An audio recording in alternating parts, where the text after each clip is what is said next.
안녕하세요. 저는 일산에 사는 30대 남자입니다. 제가 더 이상 저와 같은 피해자가 생기지 않았으면 좋겠다고 생각해서 익명의 힘을 빌려 이곳에 글을 올리게 되었습니다.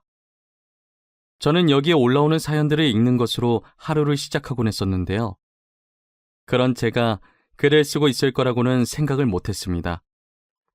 사연을 읽다 보니 저도 최근에 어처구니 없는 일을 겪게 되어서 여러분들께 들려드리려고요. 저는 2년 전에 파혼을 경험한 적이 있어요. 꽤 오랫동안 만났던 여자친구와 결혼을 약속했었는데 결국에 끝은 파혼이네요. 그 뒤로는 아직 좋은 짝을 만나지 못해서 이렇게 혼자 살고 있어요. 그렇다고 여자친구에게 문제가 있어서 파혼한 건 아니었고요. 제가 먼저 파혼하자고 했지만 사실은 저희 집안 때문에 제가 파혼을 당한 거나 마찬가지였어요. 여자친구의 집안은 부모님 두 분 다 건강하게 살아계시고 아버님께서 사업을 하고 있어서 꽤나 잘 사는 편이었거든요. 반면 저는 그에 비해 홀아버지 밑에서 자랐고 지극히 평범한 월급쟁이 집안이었어요. 그래도 저는 아버지나 빚은 없어서 나름 괜찮다고 생각했었어요. 처음 여자친구 집에 인사를 드리러 갔을 때 예비장인께서는 딸이 좋다고 하니 저에 대해 아무 생각이 없어 보이셨어요. 하지만 예비 장모께서는 여자친구에 비해 많이 기우는 저희 집안 때문에 저를 사위로 썩 내켜하시진 않으셨어요. 그래, 자네 아버지가 비서 일을 하신다고? 뭘 다르게 하시는 일은 없으시고 사업엔 관심이 전혀 없으신 건가? 네, 저희 아버지께서는 사업에 관심이 없으세요.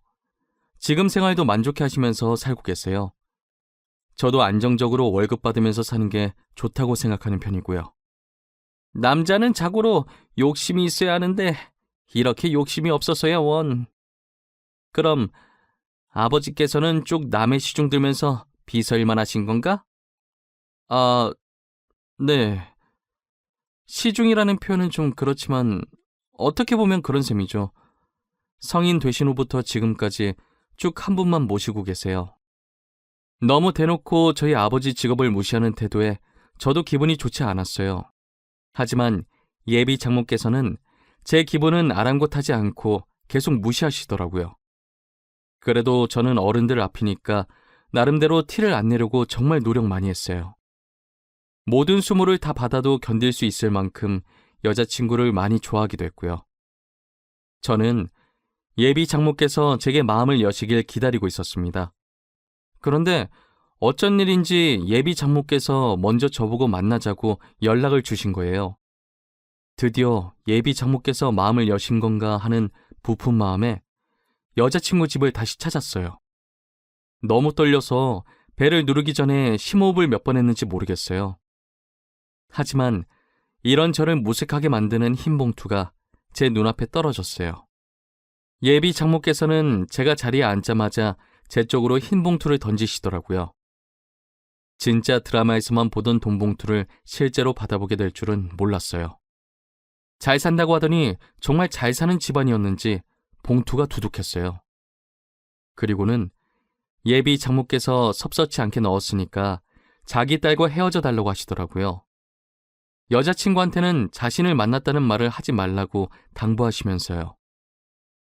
어쩜 드라마랑 이렇게 똑같은지 순간 전원 버튼이 어디 있는지 찾을 뻔했다니까요. 저는 돈 필요 없다고 말하면서 봉투를 그대로 두고 여자친구 집에서 나왔습니다. 이별은 원래 만나서 해야 하는데 만날 기분이 전혀 나지 않아서 집 가는 길에 전화로 여자친구한테 이별을 통보했어요. 주연아, 우리 오늘 만나기로 했었잖아. 미안한데 일이 생겨서 못 만날 것 같아. 그리고 이것도 만나서 얘기하려고 했는데 도저히 만날 기분이 아니라서. 우리 이제 그만하자. 그만하자니? 오빠, 갑자기 그게 무슨 말이야? 헤어지자는 말 아니지? 우리가 왜 헤어져야 하는데 도대체 왜 그러는 건데? 나 방금 너네 어머니 만났어. 나한테 돈 봉투 던지면서 너랑 그만 만나라고 하더라. 나 어머님이 우리 아버지 무시하는 것도 너 때문에 다 참고 있었는데 이건 정말 아닌 것 같다. 우리 엄마를 만났다고? 돈 봉투는 또 무슨 말이야? 오빠, 내가 엄마한테 잘 말할게. 내가 설득할 수 있어. 그러니까 헤어지자고만 하지 마, 응? 내가 잘못했어. 내가 엄마 대신 사과할게. 너가 잘못한 게 아닌데 왜 너가 사과해? 사과할 사람은 따로 있지. 난 더 이상 이렇게는 못 살 것 같아. 미안해, 끊을게. 저는 결국 여자친구한테 예비 장모와 있었던 일을 이야기하게 되었어요. 여자친구는 곧장 예비 장모에게 따진 것인지 얼마 지나지 않아서 예비 장모에게 연락이 오더라고요. 내가 주연이한테 말하지 말라고 그렇게 얘기했는데 그새 주연이한테 일러 바쳤니? 왜? 그 돈으로는 부족했던 게야? 그럼 더 줄게. 얼마면 되는데? 제가 돈 받고 나온 것도 아닌데 왜 말하면 안 되는데요? 제 입으로 제가 말하겠다는데 무슨 상관이에요? 어머니께서는 무슨 일이든 이렇게 돈으로 해결하셨어요? 그래, 돈이면 다 되는 거 아니니? 돈만 쥐어주면 다들 조용히 입 다물더라. 너가 돈을 가져본 적이 없어서 모르나 본데 세상은 원래 돈으로 살아가는 거야. 어떻게 어머니한테서 주연이같이 착한 아이가 태어났는지 모르겠네요. 이런 어머니를 둔 주연이가 참 불쌍해요. 당신 딸 만날 일 없으니까 다시는 연락하지 마세요. 제가 원래는 막말하는 성격이 아닌데 저도 모르게 말이 막 튀어나오더라고요. 그래도 여자친구가 좀 걸리긴 했지만 하고 싶은 말을 하고 나니 속은 조금 후련했어요. 저는 여자친구 없이도 잘 살아보려고 노력을 많이 했어요. 하지만 제가 너무 사랑했던 사람이라 불쑥불쑥 여자친구가 생각나긴 하더라고요. 그런데 얼마 지나지 않아 예비 장모에게 다시 연락이 오는 거예요. 지금 여자친구가 저와 헤어지고 나서 식음을 전폐하면서 시름시름 앓고 있다고요. 보다 못해 이대로 딸이 잘못될까봐 저한테 전화했다고 하시더라고요. 나 주연이 엄마인데 우리 딸이랑 만나는 건 아무 말 안 하겠네. 그러니 주연이랑 다시 만나주면 안 되겠나? 지금 저랑 뭐 하자는 거예요? 제가 그렇게 만만하세요? 헤어지라고 돈 봉투 던질 땐 언제고 지금은 다시 만나달라고요? 지금 주연이가 많이 아파. 자네랑 헤어진 이후로 밥도 안 먹고 방에서 나오질 않아. 혼자서 시름시름 앓고 있는데 햄이 된 사람이 할 수 있는 게 이거밖에 없는 것 같아서 전화했어. 주연이 저렇게 만드신 건 어머니예요. 어머니가 그때 제게 돈 봉투만 던지지 않으셨어도 저희는 이렇게 헤어지지 않았어요. 알아요? 그래, 다 내 잘못이야. 그러니 우리 주연이를 봐서라도 한 번만 용서해주면 안 되겠나?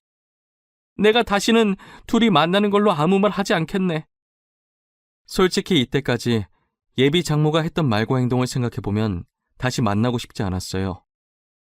예비 장모와 전화를 마치고 정말 오랫동안 고민을 많이 했어요.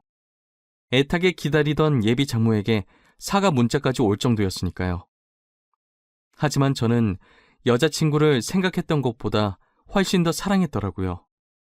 저는 결국 여자친구가 저와 헤어지고 힘들어한다는 말이 계속 머리에 맴돌아서 여자친구에게 연락해 다시 만나자고 했죠. 여자친구는 저와 다시 만나는 동안 예비 장모를 설득한 것인지 예비 장모가 먼저 여자친구한테 상견례를 하자고 말했다더라고요. 저는 들뜬 마음으로 아버지께 말씀드리고 아버지께서 편하신 날로 날짜를 잡았어요. 아버지는 상견례 가서 기 죽으면 안 된다면서 백화점에 가자고 하시더라고요. 그러더니 남성 코너에서 정장 2벌을 들고 저를 부르고 계셨어요. 아버지, 2벌이나 사시게요? 어차피 상견례 한 번만 하는 건데 한 벌이면 되지 않을까요? 아니면 저보고 둘 중에 하나 골라달라는 말씀이세요? 아니, 하나는 네 옷이야. 너도 새 걸로 한 벌 내가 맞춰주려고. 이건 아빠가 우리 아들한테 주는 축하 선물인데? 아버지, 전 괜찮아요. 회사 다니면서 정장 입으니까 종류별로 되게 많아요. 그러니까 괜히 엄한 데 돈 쓰지 마세요. 아이 참, 내가 주는 선물이라니까 그러네. 그리고 엄한 데 쓰는 게 아니라 우리 아들한테 쓰는 건데. 아들이 이거 안 받아주면 나 진짜 서운할 것 같아. 우리 이렇게 맞춰서 상견날에 입고 가자.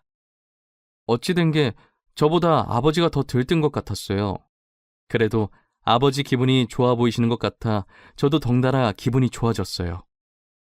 이때까지 예비 장모와 있었던 안 좋은 일들은 다 잊고 새 출발할 수 있을 것만 같았어요. 하지만 이런 기대도 한순간에 짓밟아버린 사람이 있었어요. 바로 문제의 예비 장모입니다. 상견례 날 예비 장모는 약속 장소에 들어온 순간부터 표정은 좋지가 않았어요. 상견례 내내 어딘가 불만 가득한 표정으로 일관하셨죠. 그러면서 저희 아버지께 형편이 넉넉한 자기들이 집을 해올 테니 저희는 자기가 보내주는 리스트 보면서 혼수를 해오라고 하시는 거예요. 그쪽 집안 사정을 생각해서 형편이 넉넉한 저희가 애들 신혼집을 해드릴게요. 그쪽에서는 저희가 보내주는 리스트들 보면서 혼수를 해오시면 될 것 같네요. 아닙니다, 어머님. 제가 모아둔 돈이 있어서 괜찮습니다. 집은 저희 쪽에서 해오겠습니다. 혼수도 어차피 둘이 살 거라 간단하게만 하면 될 것 같습니다. 뭐야? 꼴에 자존심은 있는 거야?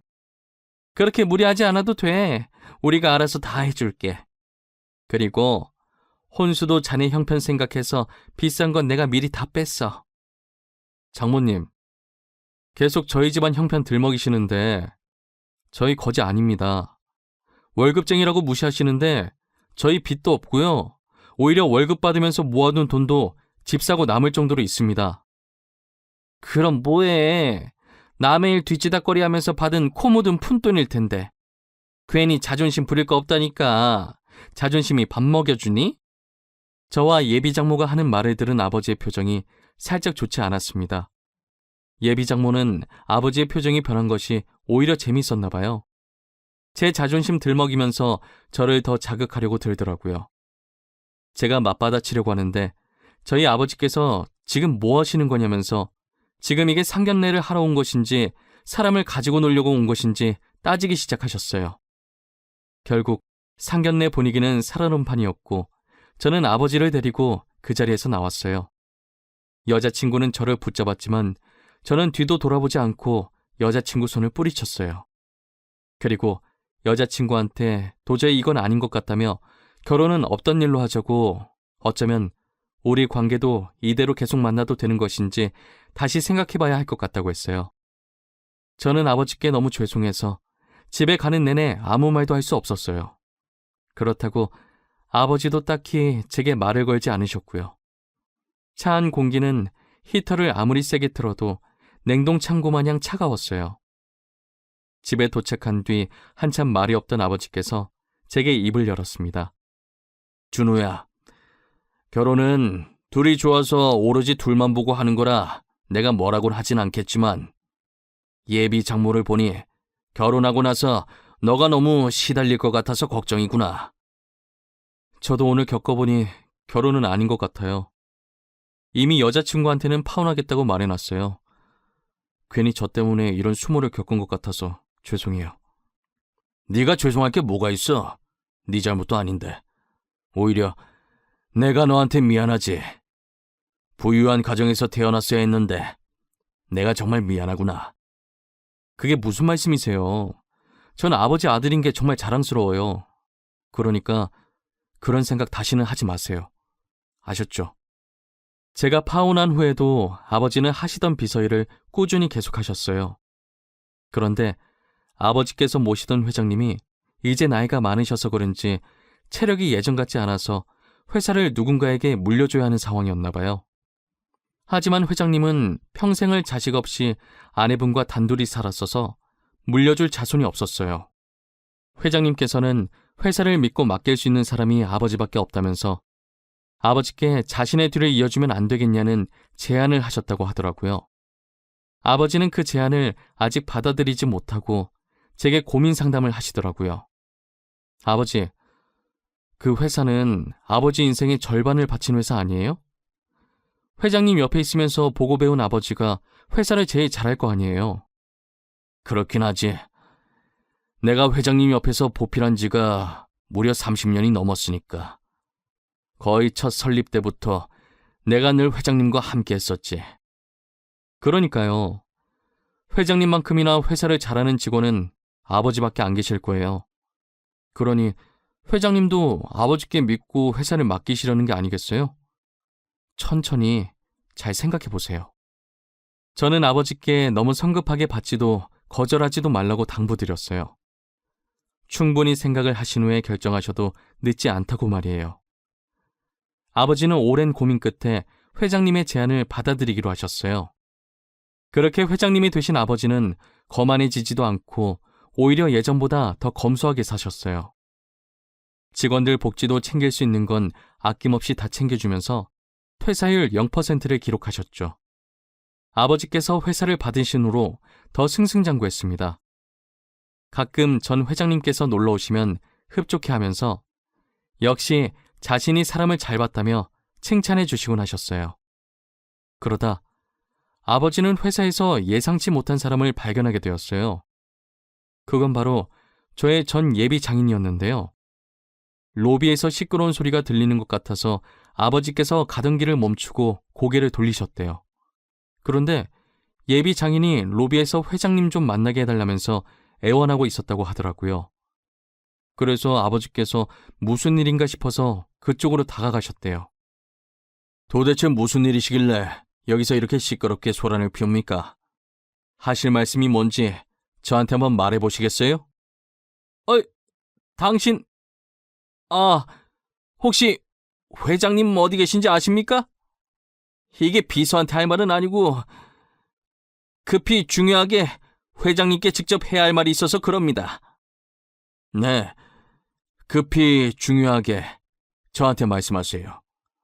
제가 바로 이 회사 회장 되는 사람입니다. 그래서 할 말이 무엇인가요? 저도 바빠서 얼른 들어가 봐야 하는데. 당신이 회장이라고요? 거짓말 치지 마세요. 비서를 하는 것 뻔히 아는데 어떻게 당신이 이 회사 회장이란 말이에요? 이분이 저희 회사 회장님 맞으십니다. 제가 여기 계신 회장님 비서고요. 혹시 자리가 불편하시면 위층 회장실로 안내해드리겠습니다. 그러면 다름이 아니라 저희 회사 투자권으로 계약한 게 있었는데 이번에 계약이 만료되면서 재계약이 불발됐습니다.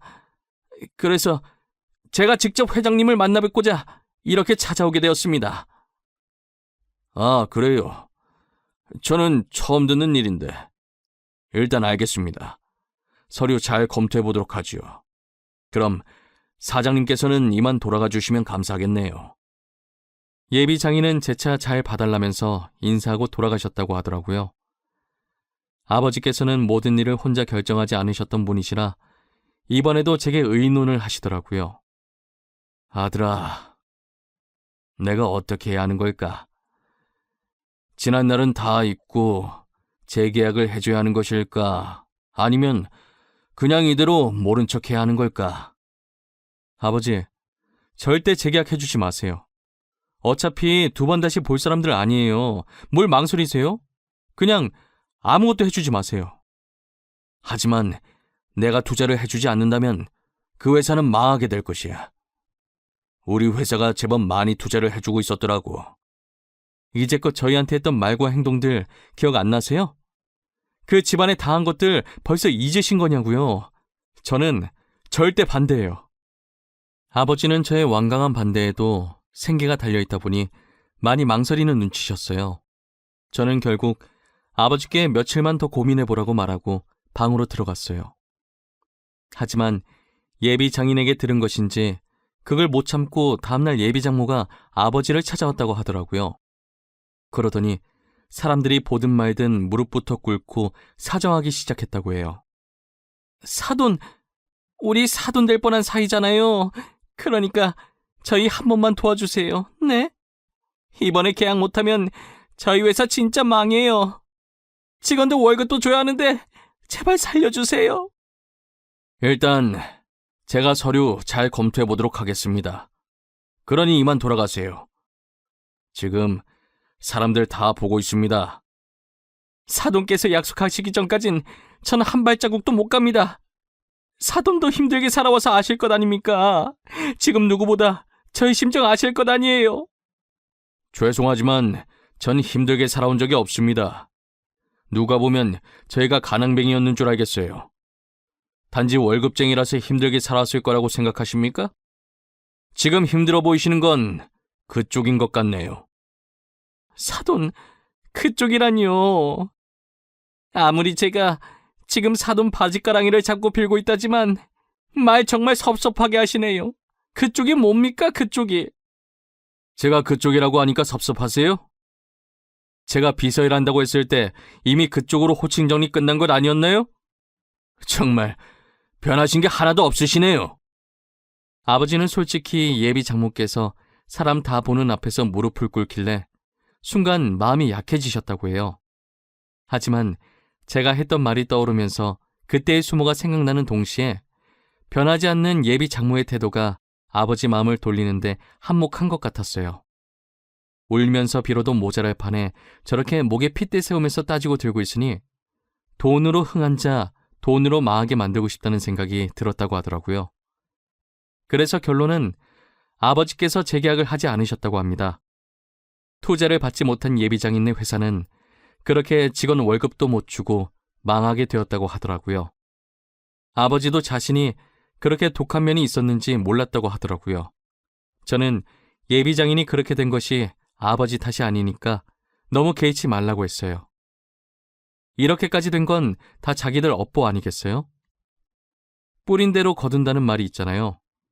예비 장인 장모가 뿌린 씨가 딱 그 정도라는 거예요. 인생이 어떻게 흘러갈지는 한 치 앞도 알 수 없는 거예요. 저희 아버지처럼 한순간에 대박이 날 수도 있는 것이고 예비 장인 장모처럼 한순간에 쪽박을 찰 수도 있는 것이죠. 여러분들은 남을 무시하지 말고 서로의 가치를 인정해 주셨으면 좋겠어요. 그렇다면 언젠간 기적이라는 것이 일어날 수도 있답니다. 지금까지 저의 이야기를 들어주셔서 감사해요. 추운 겨울 따뜻하게 보내시고 이 시국 같이 이겨내 봅시다. 늘 행복하세요.